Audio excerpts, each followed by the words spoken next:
When Professor Hume introduced me to the reader response theory, I began applying it to various stories and poems.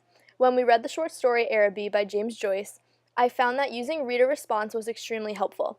At this point in the semester, I found that I was successfully making historical connections with the text.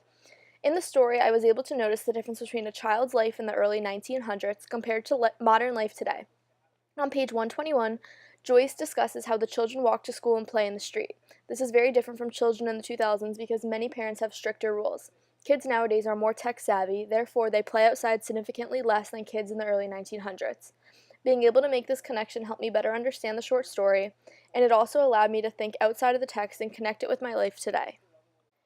Being able to find rhetorical devices throughout the text allowed me to better understand the overall meaning of the short story. For example, in Hills Like White Elephants by Ernest Hemingway, I found that on page 228, the train station was symbolic to crossing paths. Trains move past each other on tracks that are close together but never touching. They're parallel and go in opposite directions. This is symbolic to Jig and the man's relationship. They can get on one train together to get an abortion, or a different one to keep the baby, or they can go separate ways without each other. Being able to find this hidden symbol in the story allowed me to better understand the conflict between Jig and her boyfriend and how difficult this decision is to make. I believe that blogging taught me the most out of all of the digital tools that we used. It allowed me to think critically about my independent reading book. For example, instead of simply reading through the book without paying attention to rhetorical devices, blogging allowed me to notice the detailed imagery. For example, in the novel Where the Heart Is by Billy Letts, the main character Novalee is 17 years old and she is pregnant.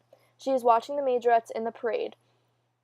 One quote from the book says, "Novalee watched them, their boots high-stepping, their batons sailing into the air while they posed, their bellies flat, their breasts high. They were girls with shiny hair and freckles, girls with dimpled, wide smiles, their faces too young, girls who were Novalee's age, girls who would never be as old as she was."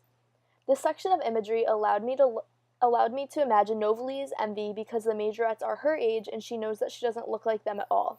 It's significant because it shows that Novalee is growing up faster than most teenagers. She is pregnant and homeless and needs to learn to live on her own. Letts shows the audience that Novalee is envious of the majorettes' lives through imagery. Experiencing literature taught me how to properly analyze text through questioning, building connections, and applying reading strategies. In my Art of Thinking class, we learned to question the validity of arguments. This class required critical thinking because we had to analyze different texts and pose questions. Our English class taught me how to critically think, helping me improve in that particular class. I felt that the hardest story to critically analyze was The Things They Carried by Tim O'Brien. It was the first piece of literature that we analyzed, so I struggled with the concept at first. I was able to find and understand rhetorical devices and theme, but I struggled with the concept of direct and indirect characterization and internal and external conflict. Throughout the semester, after meeting with Professor Hume and practicing more, I had a better understanding and I was able to execute them successfully. My most memorable experience this semester was when we read Cathedral by Raymond Carver. We were assigned to read this story and simply annotate it instead of filling out a critical analysis and reader response worksheet. I found myself annotating the short story by finding rhetorical devices, making connections, and uncovering symbols. For example, on page 367, the husband says to Robert, "The truth is, cathedrals don't mean anything special to me. Nothing. Cathedrals. There's something to look at on late-night TV. That's all they are." At the end of the story, I figured out that the cathedral was symbolic to enlightenment and suggests the idea of being reborn. The husband at first sees nothing special about cathedrals, but after he closes his eyes and draws one with Robert, it puts him in the blind man's shoes and makes him realize that there is more to life than the concept of seeing. My aha moment was when we were assigned to pick out an independent reading book of our choice. I asked my mom, who is an avid reader, for some book recommendations. She told me that if I wanted a book with humor and romance, to read Where the Heart Is by Billy Letts. I fell in love with the book. At the end of class, I was always left wanting to read more. Having the time to read a book of our choice in English class reminded me of how much I loved to read. Before high school, I would read every night before bed, but as life got busier, I forgot about something that I loved so much.